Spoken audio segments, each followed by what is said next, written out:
Friendships are more than just fun. They literally affect your life. The Bible says that if you walk with the wise, you become wise. But if you're a companion of fools, you will suffer harm. Wisdom is not something you're born with. Wisdom is something that you develop. And the Bible is saying that if you hang around wise people, you will become wise. So I want to ask you a question. Who are the friends? Who are the companions that you have? I want you to imagine your ears like a vase, okay? And the conversations that you're hearing is like someone pouring water into that vase. What are you holding inside your mind? What are you holding inside your heart? I want you to imagine you're standing on top of a chair and someone's on the bottom, on the floor, and you're on top of the chair trying to pull them up to the chair. Okay, now flip the imagination. Now I want you to imagine that they're on the floor, you're on the chair, and they're trying to pull you down from the chair. Which one is easier? For you to pull them up onto the chair or for them to pull you off of the chair? Of course, to pull you off of the chair. So what you hear, the conversations that you're around, the friendships that you have, the company that you have, it's either going to develop you into a person of wisdom. It's either going to make you better. It's either going to help you in your walk with Christ, or it's going to affect you. I want you to understand something. You are impressionable. Did you know that? As humans, we are very impressionable. And you need to realize that. As soon as you realize that, you're going to start having victory. We are impressed and we are affected and we are influenced by everything we see, by the things we hear, by the environments we're around. We're affected by all those things. And as soon as you realize that, you're going to start to have victory. Why? Because then you're going to be able to watch and be careful over the company you keep, over the friends you have, over the people that you hang around with, because the Bible says, if you walk with the wise, you become wise. But if you're a companion of fools, you will suffer harm. I want to tell you a story of a man called Balam. Balam was a good man. He was a prophet of God, but he didn't end up like that. He's mentioned in the book of Peter and he's mentioned in the book of Revelation as an example of what not to do. It says that in the book of Revelation, you have some there. He's talking to the church of Pergamum. He says, you have some there that hold the teachings of Balaam, who taught my people to eat food sacrificed to idols and to practice sexual immorality. So you see, Balaam goes from being a man that was a prophet of God, a teacher of God, a man that honored God, feared the Lord, respected God, taught people how to respect God, and he became a man that taught people how to sin against God. But why? Because of the friends he kept, because of the associations he had. Balaam at this time started hanging around a wicked king called Balak.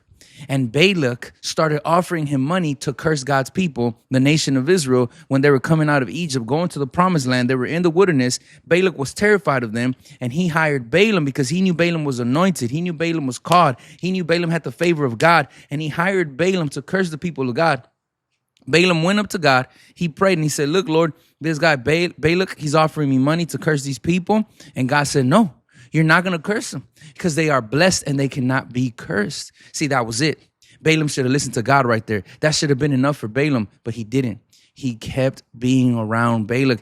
He kept associating with Balak. And do you know what happened to this good man? Do you know what happened to this prophet of God who was good, who loved the Lord, who feared the Lord, who respected God? Do you know what happened to him? Because he kept associating and hanging around, and his fellowship and his companions were wicked people who did not fear the Lord. What happened? His heart turned. You see, this should be something that causes fear in us. No one is perfect. No one is flawless. That's not even close to what I'm saying. Everybody has their mistakes. Everybody has their errors. But there's a difference between people who love God or people who respect you for being a Christian. And when they're around you, practices or things that they might practice when they're around you because of the respect they have for you. See, that's how you know they're really your friends. Because of the respect that they have for you, they won't do certain things around you. You see, I know people that if they have a friend that's a Christian, they won't drink around them. They won't smoke around them. They'll try not to cuss around them. And if a curse word accidentally comes out, they'll say, oh, excuse me, I'm sorry, because they respect their friend. You see, that type of friendship, there's hope for that because you're influencing them. All right. But a friendship that doesn't care, a friendship that knows that you're a believer, a friendship that knows that you're a person of God, but they still smoke around you, drink around you, curse around you, say perverted jokes around you, and they don't care and they don't try to down their conversations and they don't try to have discretion in their conversations. See, that's not a good friendship because they don't care about you and they don't respect you and they don't care that you're trying to live for God. And as a child of God, we need to be careful what we hear. Remember, it's like that water being poured into a vase. What are we holding? And not only that, but I want you to know that your heart is like a table. Your heart is like a table. Who are the people that are setting your table? Is it people that practice wisdom? Is it people that fear the Lord? Is it people of standards? Is it people of conviction? Are they the ones that are around you? Well, that's going to be on your table. Conviction, standards, morals, fear of the Lord. That's going to be on your table. But if it's people that don't fear the Lord, listen to what happened to Balaam. He kept hanging around Balak. His ears were being influenced by Balak's conversations instead of God's. His heart was being influenced by Balak's character, by Balak's desires instead of by God's desires. And what happened? His heart turned. God told him he couldn't curse the people of God. So you know what he did? Because he kept hanging around wicked people, his heart became wicked. And he said this. He said, look, I can't curse them. God told me I couldn't. But if I teach you how they can curse themselves, will you still pay me? Balak said, yeah. If you can show me how they can curse themselves, I'll still pay you.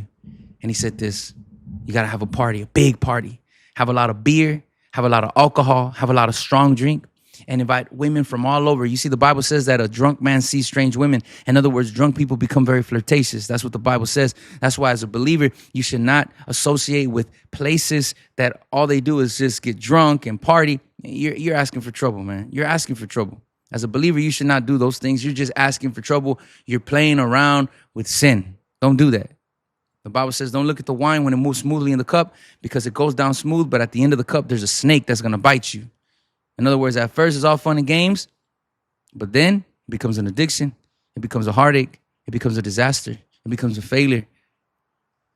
Well, Balaam teaches Balak how to do that. He says, have a party, have strong drink, invite all these women. They're going to intermingle.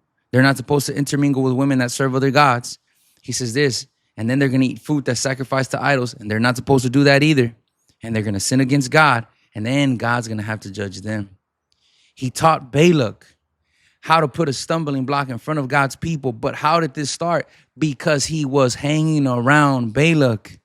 Balak was not a man of conviction. He was not a man of standards. He was not a man of morality. He was not a man that feared the Lord. And Balaam was hanging around Balak, and his heart, kind of like a gopher, his heart saw around that the cat was away and the mouse came out to play. His sinful nature, because Balak was not a man of conviction, his sinful nature felt very free to manifest. The Bible says, do not lean in your own understanding. The Bible says that the thoughts of a man are all right in his own eyes, but the end of them are destruction and death. I want you to know that you are impressionable. The human race is impressionable, but that's a good thing. Because if we hang around God and the things of God, then we're going to be influenced in the right things. And you're going to become wise because you're walking with God. But if you hang around fools, and if you are a companion of foolish things, then the Bible says that you're going to suffer harm. Don't be like Balaam. Don't associate with people that don't love God. And listen, this doesn't mean where we work. This doesn't mean where we have recreational basketball or sports. That's not even what I'm saying. Balak was breaking bread with Balaam on a daily basis. He was associating with Balak every day. He was not preaching to Balak. He was not just looking at sports with Balak. No, Balak was influencing Balaam. That's what I'm talking about. Don't let yourself be influenced by people who don't love God. Guard your heart. Guard your ears so that you can start to have victory. Associate people of God. Hang around people of conviction. That's a word we don't hear too much nowadays. Hang around people of conviction. Of course, they're not perfect, but hang around people of conviction. You know why? Because when you hang around people of convictions, their convictions are going to start becoming your convictions. And you're going to become wise. God bless you. I pray this video was a blessing to your life. If it was, do me a favor. If you're not subscribed, subscribe. I'll post daily videos that I hope and pray will be a great blessing to your life. So if you're not subscribed, subscribe right now so that you can be alerted every time I post a brand new video. And if you would like to show your appreciation for my channel, you can do so by giving a super thanks. It looks something like this. You can find it down there next to the share button, next to the like button. Anything you feel in your heart is a great blessing to my life. It's greatly appreciated. I'll see you soon, Lord willing. And before you click off, make sure you watch this video right here. I know there's going to be a blessing to your life. God bless you.